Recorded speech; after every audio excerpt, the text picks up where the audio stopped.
Hello, সবাই কেমন আছো? আমি আজকে একটা ভিডিও নিয়ে এসেছি অন্যরকম। তো দেখো, চিনি এখানে ফুচকা খাচ্ছে।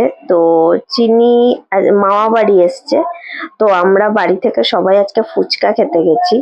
তো এই ফুচকা যেখানে খেতে গেছি, এখানে খুব ভালো ফুচকা বানায়।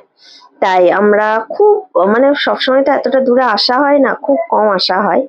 তো কাকিমা, দিদি, কাকাতো ভাই, দিদির মেয়ে, বোন, বোন, আমার বোনঝি, মা, সবাই এসছি। রীতি আমার বোনঝির নাম।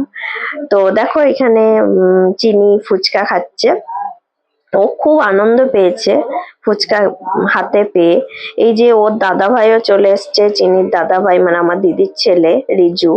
তো দাদা ভাইকে দেখে চিনি খুবই খুশি হয়েছে, কারণ সারাটা দিন এই দাদা ভাই দিদি ভাইয়ের সঙ্গে সারাক্ষণ খেলা করে। ও খুব এখানে এসে ও এক, মানে মামা বাড়িতে এসে এই দুজন ওকে প্রচন্ড ভালোবাসে, মানে এত ভালোবাসে যে ও খুব সঙ্গী হয়ে থাকে সারাক্ষণ ওদের সাথে। তো আমরা সবাই মিলে এখানে ফুচকা খেতে এসেছি। আমার কাকিমা প্রচন্ড ফুচকা খেতে ভালোবাসে। তো মা একটু খেয়ে মানে আর বেশি খায়নি। আমার কাকাতো ভাইও খুব, ভাই প্রচন্ড ফুচকা খেতে ভালোবাসে। ওরা সবাই খাচ্ছিল, আমি রিজুর জন্য ওয়েট করছিলাম, রিজু এলে রিজুর সাথে খাবো। তারপর তাই ওদের খাওয়া প্রায় মোটামুটি শেষের দিকে আমি খাবো। তো আমার ভিডিওটা আর করা হয়নি। তো চিনি এখানে ঘোরাঘুরি করছে, খেলা করছে। ওর হাত থেকে একটা ফুচকা কিছুটা খেয়ে ফেলেও দিয়েছিল। তারপরে ফুচকার কাকু ওকে আবার ফুচকা দিয়েছিল।